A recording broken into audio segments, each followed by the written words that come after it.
Je rappelle au président Zelensky notre soutien à 360 degrés pour toute la durée nécessaire. This is my video update from Nicosia, Cyprus on this Monday afternoon, May the 15th.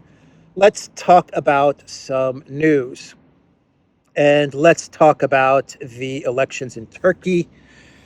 It looks like Erdogan is on his way to winning the elections in Turkey, but it'll have to be in a second round of voting scheduled for May the 28th. In this first round of voting, Erdogan got around 49.4% of the vote. So he was just a little bit short of the 50% mark. Kılıçdaroğlu and his coalition of 6 parties under one umbrella, they got around 44%, 45% of the vote. The party that came in third place, they got around 6% of the vote.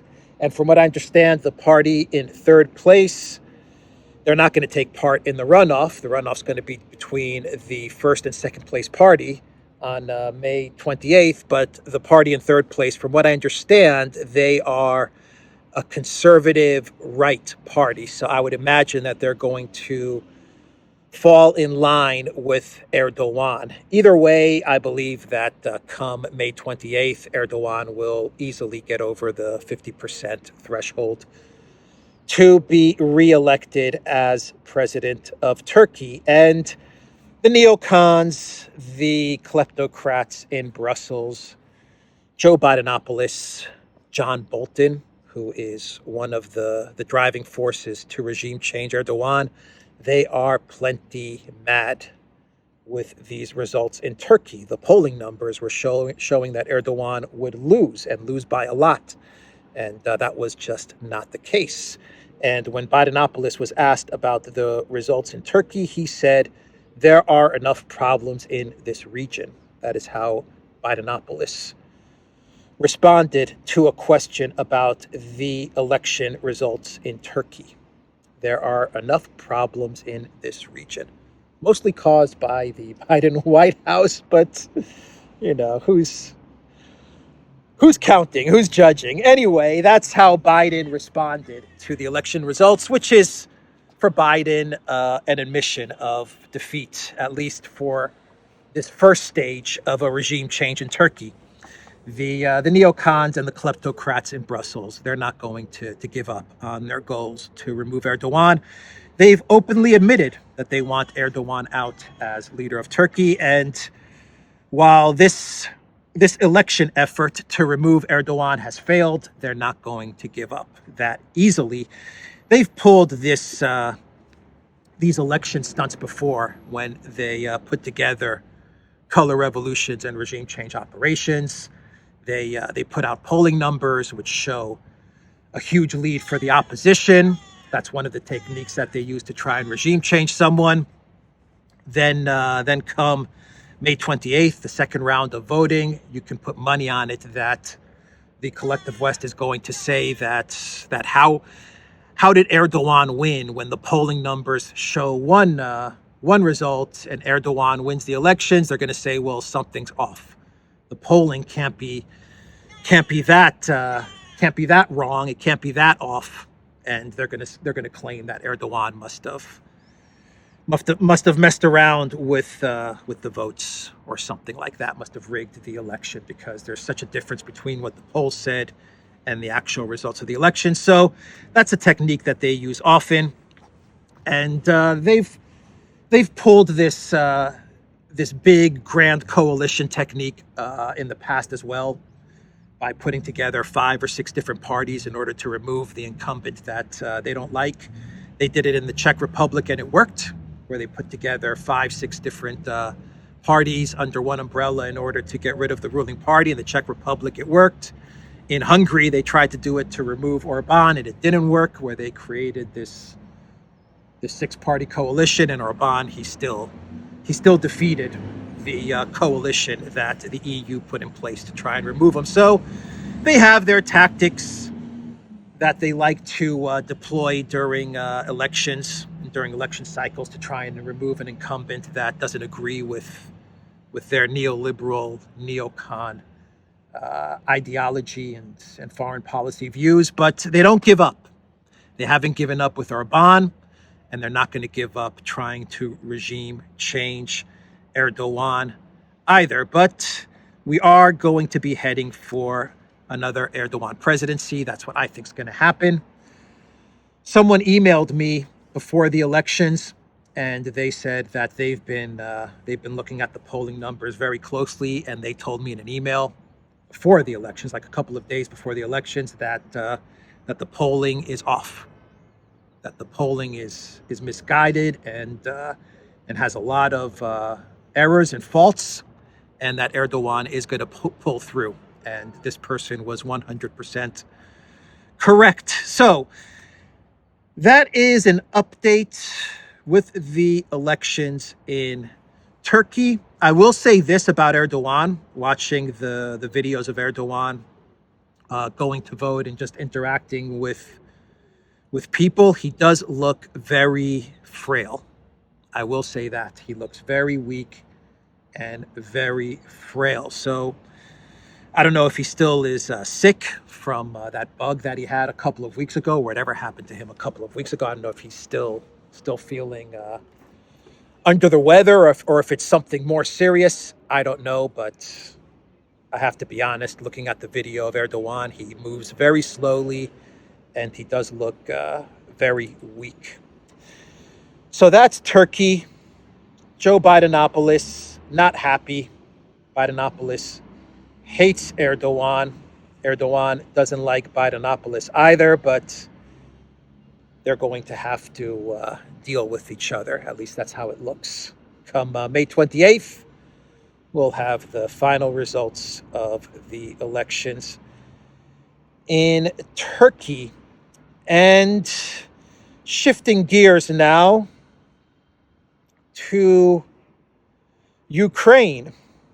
Let's talk about what's going on in Ukraine. And we had these big missile strikes in Khmelnitsky and Ternopil areas. These are in the west of Ukraine, where it was first thought that the Russians just hit your regular standard Ukraine weapons and ammo facilities.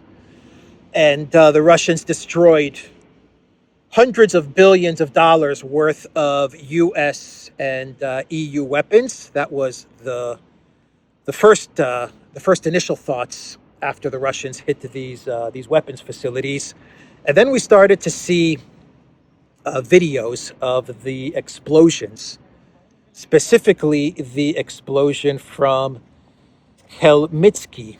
And this was a huge, massive, like a mushroom cloud almost. I mean, it was a massive explosion. And then we started to get reports that there's been a spike in gamma ray radiation in this area. And today we've gotten reports that the Ukraine authorities, they're being very hush-hush, very quiet about this explosion at this weapons facility in Khmelnitsky. And the cleanup is involving robots, not people, because of fear of this radiation, but robots. And this has led many people to speculate that what the Russians did indeed blow up was the UK depleted uranium that they delivered to Ukraine. Depleted uranium that was intended to be used against the Russians and against the people in Donbass. This depleted uranium was intended to make the Donbass toxic. But what has now happened is that this UK depleted uranium appears to have now made the west of Ukraine toxic. Now, the media is not talking about this, Elensky's not even in Ukraine to address this issue, and the reports are that robots are being used for the cleanup, and there's a lot of fear about this uranium dust in the air and making its way into the soil, and it's just going to basically contaminate much of the west of Ukraine, or at least the region of Khmelnitsky, as well as Ternopil. And here's a post that one of our community members put on our locals page, the Duran.locals.com. Let me read you this post. According to some observers, the Russian attack on the ammunition warehouse in Khmelnitsky destroyed a large store of depleted uranium shells supplied by the UK, and now the radiation levels are peaking at double the normal background radiation in the area as uranium dust is being spread by the wind. This area grows much of the winter wheat grown in the Ukraine that is used in Europe to make bread. And here's a post on Twitter which says, the level of gamma radiation in Khmelnitsky spiked unmistakably after the ammo depot detonation.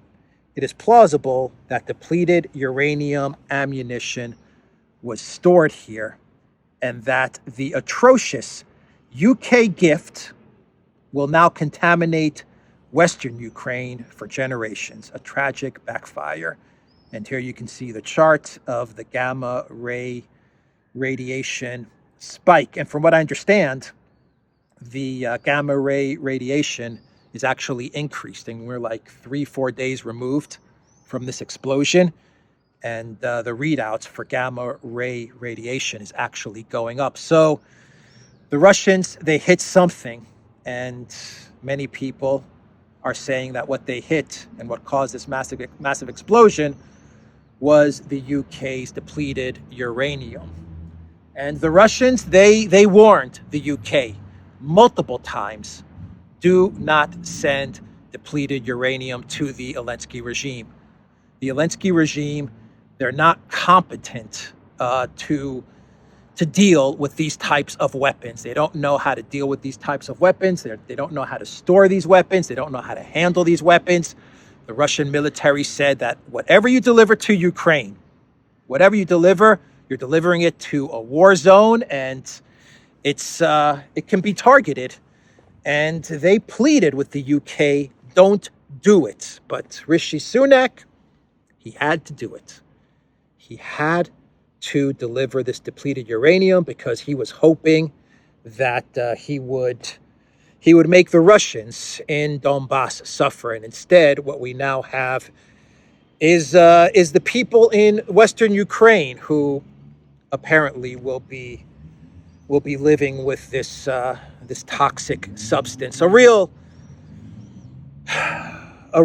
tragedy. It's infuriating. It's despicable what the UK has done. But they're not going to care. They're not going to care. They're probably more upset at the fact that the Russians keep on destroying the weapons that they're delivering to Ukraine, and this is delaying the great spring, summer, winter, fall, spring, summer offensive of the offensive to the counteroffensive. They're probably more upset about that than the fact that their bonehead, dumb, evil decision to send depleted uranium to Ukraine is going to lead to many lives in that region becoming miserable and contaminated and toxic, and just all of these things. It's so upsetting what the Rishi Sunak government has done and is doing in Ukraine and continues to do in Ukraine, even though the Russians continuously warned the UK government not to escalate in this manner. Don't deliver these types of weapons to Ukraine, because Ukraine will not know how to store and manage these weapons. And sure enough, the Ukraine military had these weapons in a big, massive facility, and boom, That looks like that's what happened. And the Elensky regime, they're not going to talk about this. They're going to try to hide this. The collective West mainstream media is not going to talk about this. They're going to try to hide this. But I fear that these reports and this speculation that it was indeed depleted uranium that was hit is true and accurate, and that's a tragedy for the people, for the everyday citizens that are going to have to live with this, courtesy of the Rishi Sunak government. And the Rishi Sunak government, they're going to continue to escalate. Elensky, he is in London now, from what I understand. He made a surprise visit to the UK. He was very, very happy to see Sunak. Sunak was absolutely happy to see Elensky. You can see this photo that is now making the rounds on the interwebs of Sunak and Elensky hugging it out. And Sunak announced that he's going to be delivering long-range strike drones to the Elensky regime as well. Not so that the Elensky regime can win this conflict with Russia, but so that the Ukraine military can terrorize the Russian people and can strike the Russian citizens, not only in Donbass, but in Crimea and even inside of Russia proper. That is why the UK is delivering these types of weapons, Storm Shadow, long-range missiles, and now long-range drones. It's not to help Ukraine win the conflict. Ukraine is not going to win this conflict. What these weapons are designed to do, they're designed to terrorize the Russian people, to panic the Russian people, and the UK's hope is that this will lead to some sort of change in government in Moscow. That is why the UK is providing these weapons and escalating in such a manner.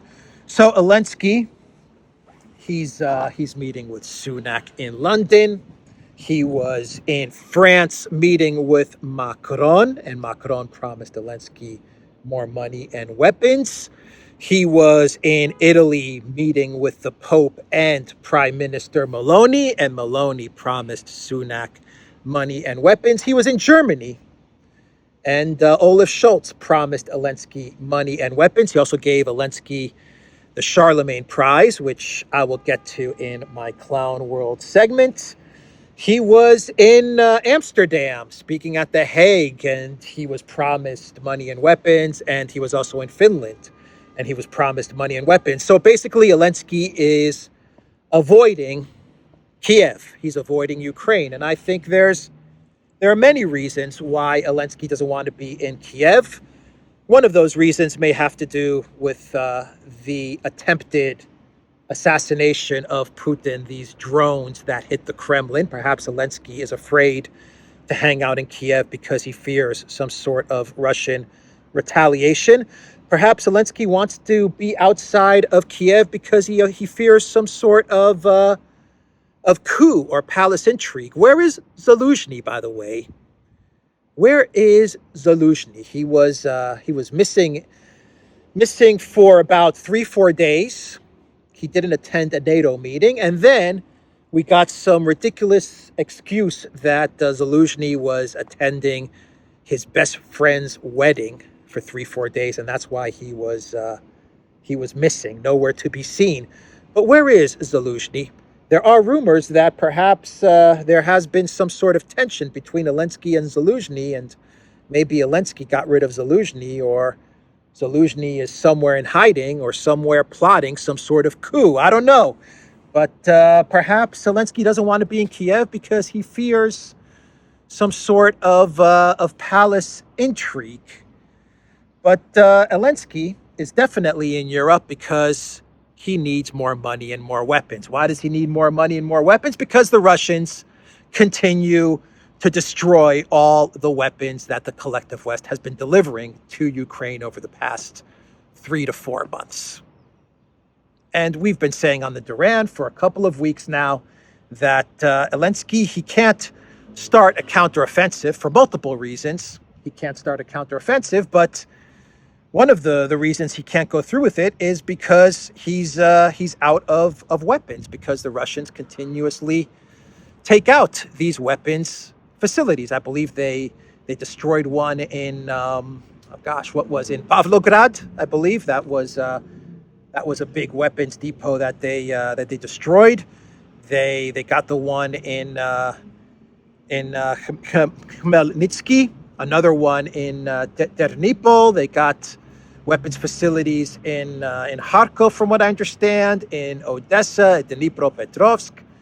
The Russians continue to take out the weapons that the collective West delivers to Ukraine. I believe Garland Nixon actually did a video on this as well. He did a live stream on this, and he brought up the excellent point that, one of the reasons that Elensky can't do this big spring, fall, winter offensive to the counteroffensive that offends me and you is because he has no weapons. The West delivers weapons. The Russians blow them up.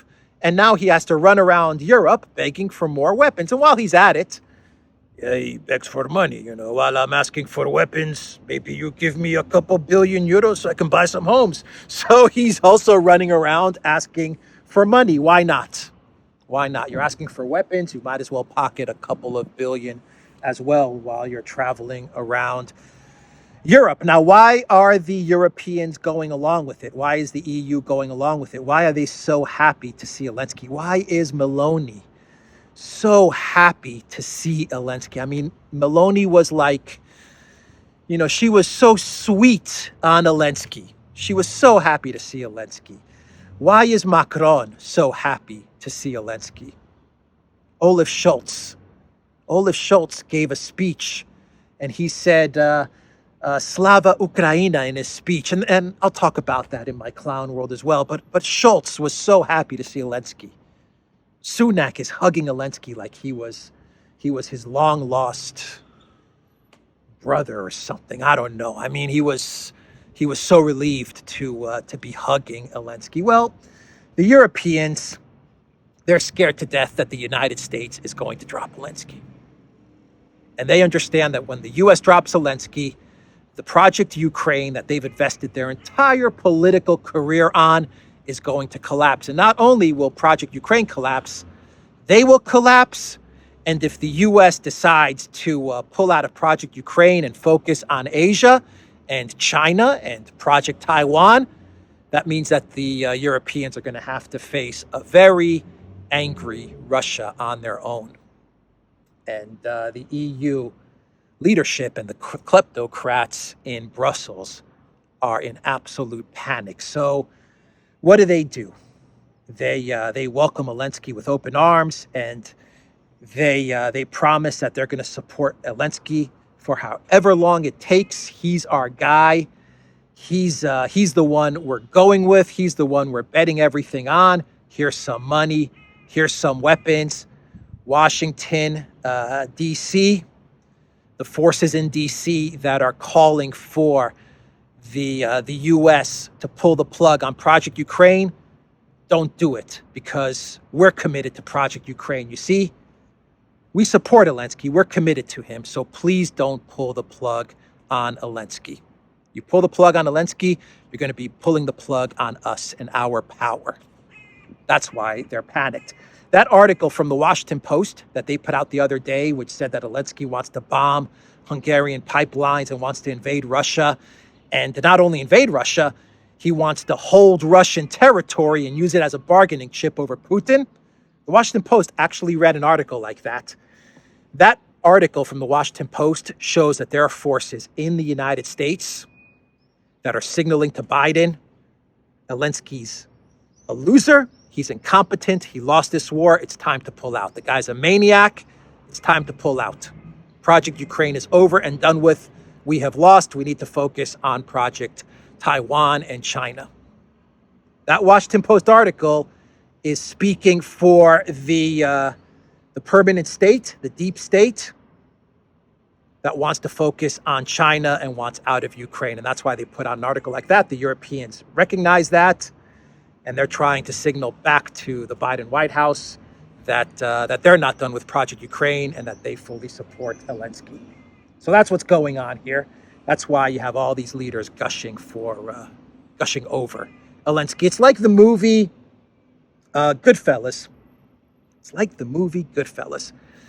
Remember that guy, Morty? I think his name was Morty. He was selling the wigs, and he was involved in that heist. I believe it was the Lufthansa heist, and he wasn't getting his cut from Robert De Niro, from Jimmy and Paulie. He wasn't getting his cut, and he was upset, and he was complaining to them. He was busting their balls continuously, and Ray Liotta's character, Henry Hill, he knew that they wanted to drop Morty, that they were going to whack him. And he didn't want Morty to get whacked. So he went to Jimmy and to Paulie, and he was like trying to get them to not drop Morty. And he was pleading with them. He's saying, look, I support Morty. He's my buddy. He's our friend. He's a good guy. Just stick with him a little bit longer, and don't whack him. I know he's busting your balls. I know he's a pain in the butt. But, he's someone we can count on, and, don't take this guy out. Eventually, they whacked him. But basically, that's kind of what's going on. The U.S., they're Jimmy and Paulie, and they're getting very sick of Elensky because they know that Elensky is a loser and he's lost the conflict, and there's going to be no regime change in Russia. And this is not all of Washington, D.C., by the way. This is part of the Washington, D.C. permanent state. There's another part of the permanent state, Newland, Blinken, that still want escalation, but this part of the U.S. deep state, they're done with Elensky. They want no more to do with Elensky. And the Europeans, they're Ray Liotta. And they're saying, don't whack Elensky just yet. We still support him. Come on, just give him a little more time. Give him a little more time. I know he's busting all of our balls, but give him a little more time, and you'll see that he's a good guy and he's going to come through. Anyway, it's not exactly like Goodfellas, but that's what came to my mind. It was a Goodfellas analogy. A great movie, by the way, a fantastic movie. So that's an update on what is going on with Elensky. Let's see if I have some quotes here. I believe when Elensky was in France, he said, Ukraine and France together protect the freedom and security of Europe. Every day we bring peace closer for all Ukrainians and Europeans. Yeah, right. Yeah, right. So that's what Elensky said when he met with Macron. Let's see here. Today, the Prime Minister will confirm the UK's continued provision of hundreds of air defense missiles and additional unmanned aerial vehicles, including hundreds of new long-range drones with a range of more than 200 kilometers. That was the statement from the UK government when Elensky visited Sunak. So we can talk. Should we talk about Prigozhin and this Washington Post article? Wagner chief offered to give Russian troop locations to Ukraine, according to the Discord leaks. What a smear against Prigozhin. This article is nonsense. I don't even want to get into this article because I think the whole thing's nonsense. All they're trying to do is they're trying to smear Prigozhin, and they're trying to put Prigozhin in some sort of risk or I don't even know what. It's a ridiculous article, in my opinion. It basically says that Prigozhin was a type of double agent, and while he was leading Wagner, while he was working with Wagner in Bakhmut, he was also giving information to Budanov, who's the military intel guy, and he was working with Budanov. He even met with him in Africa, and he was so upset that Wagner was losing so many thousands and thousands of men that he said to Budanov, please stop killing so many Wagner soldiers, and if you stop annihilating Wagner, then I will give you Russian troop locations. That's pretty much, in summary, what this Washington Post article says. It's a smear. It's a smear against Prigozhin. I think the whole thing is absolute nonsense.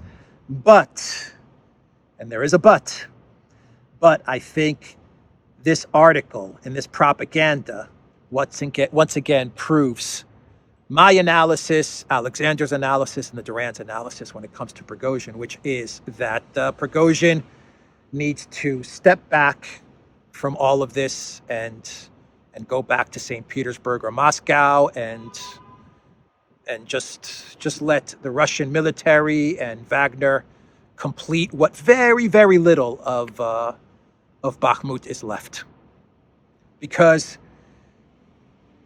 all the things that Prigozhin said on social media is now being used against him.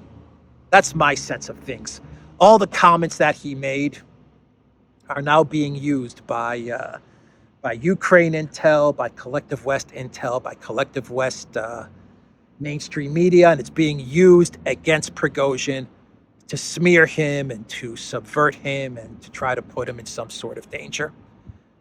So it would be best for Prigozhin, for his own well-being as well, to just allow whatever little is left of Bakhmut to be completed by the Russian military and Wagner, and he can take a much needed and a well-deserved break, and then he can come back to discussing the conflict, or if he wants to enter politics, I don't know, he can decide then. But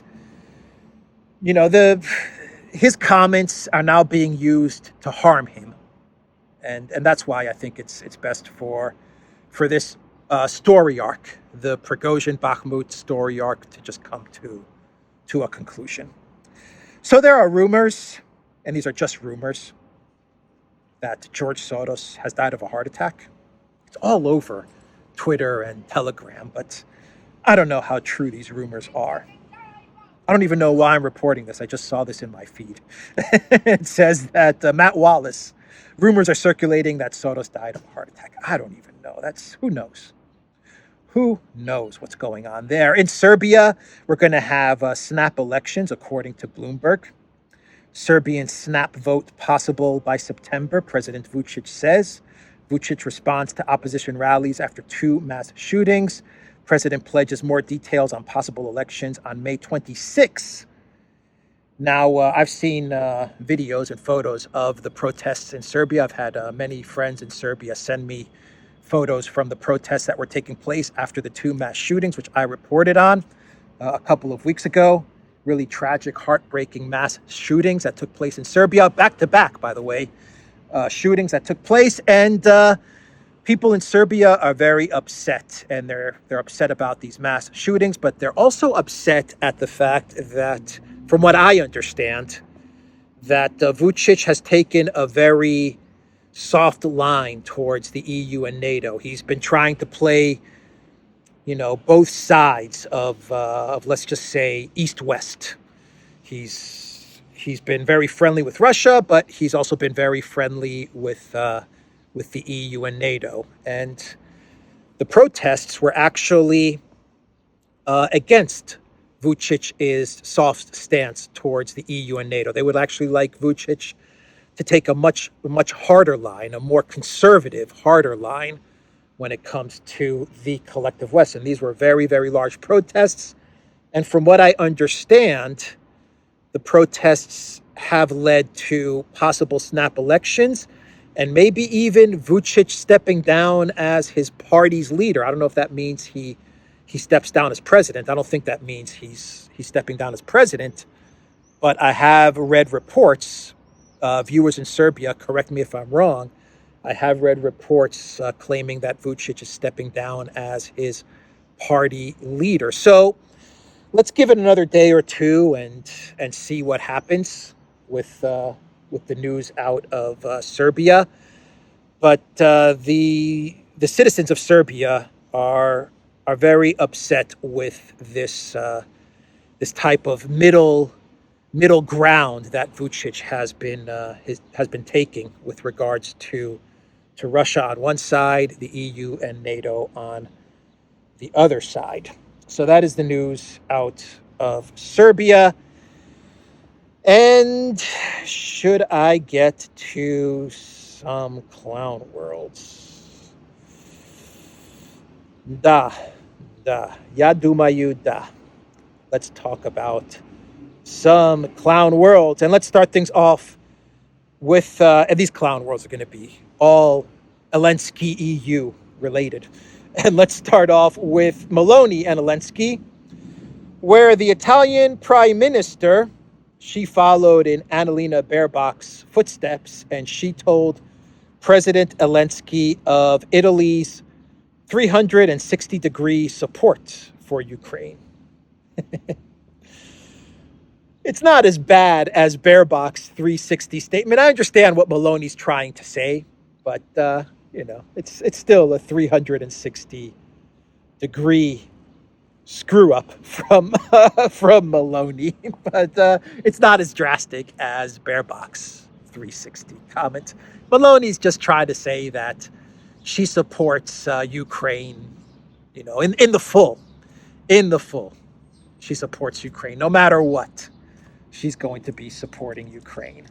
So that is the first clown world coming from Meloni. I'm expecting a lot more clown worlds from Meloni. I think she's losing her grip on reality. Anyway, that's Meloni. Then we get to Elensky's award in Germany, the Charlemagne Prize. That's what he was given, the Charlemagne Prize. Now get this. This is a prize to honor Elensky's contribution to the unification of Europe. Oh, man. This prize was also given, from what I understand, to the Pope as well as to Macron. But this year, it's given to Elensky because he is helping to unify Europe. Let me rephrase it. I think the Charlemagne Prize should be in recognition to the world leader that has destroyed Europe.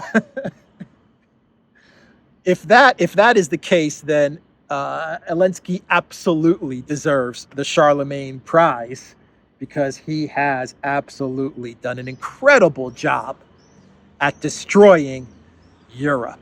And so Elensky was given the Charlemagne Prize, and he grabbed it and showed it off and opened it up, and he gave a speech, and this is what he said. Let me read you a quote from his speech as he received the Charlemagne Prize. World leaders have spent hours, real hours, talking to Putin, trying to avert this modern-day catastrophe.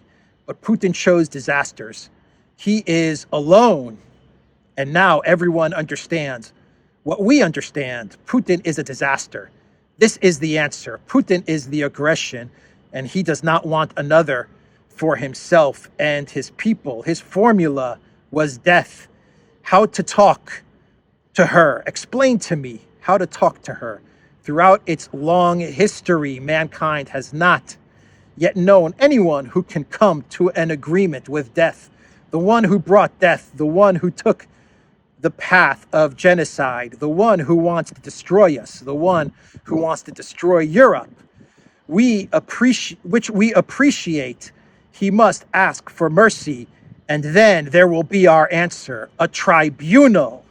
That was Elensky's speech in Germany, and everyone clapped as he gave this speech. And I do have to say, Elensky looks like he's a terrible mess. I mean, the guy looks absolutely god-awful.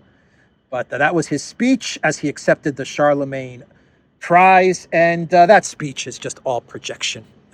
Just substitute the words Putin with Elensky, and you get to the real truth of what was being said. But Elensky got his prize, and he opened it up, and it's a very nice prize. Thank you for Charlemagne Award, and our response will be tribunal. This will be our response, tribunal. Very, very nice award. Thank you, Mr. Schultz. This award, is money inside this award? Is there money somewhere? Mr. Schultz, where's money? You give me award, no money? What kind of award is this? Mr. Schultz, maybe you have 2-3 billion to give me with this Charlemagne Prize, so I can buy a couple homes in Berlin, eh? Yeah, I think that would be good prize, good gift for me to buy some more homes. So that was Elensky in Germany. And finally, a video of Olaf Scholz where he says, Ukraine is Europe and glory to Ukraine. Slava Ukraina. That's Olaf Scholz in this video. I don't even think I need to comment on this clown world speech from the German chancellor, whose time is numbered. That's for sure. Olaf Scholz, in my opinion, does not have very long as Chancellor of Germany. So I will leave you with Olaf Scholz's statement at this Charlemagne Prize Award ceremony. TheDuran.locals.com. We are on Rumble and Rockfin, ODYSEE, BitChute, and Telegram. And go to the Duran shop, 10% off. Use the code. Good day. Take care. Ukraina tut, ak Ukraina ce Europa. Die Ukraine ist hier und die Ukraine ist Europa. Herzlichen Glückwunsch und Slava Ukraini. Das war ja eine sehr freundschaftliche Rede und er ist beim Du geblieben. Eine freundschaftliche Rede und eine klare Rede. Olaf Scholz hat gesagt, Deutschland werde die Ukraine auf Dauer unterstützen.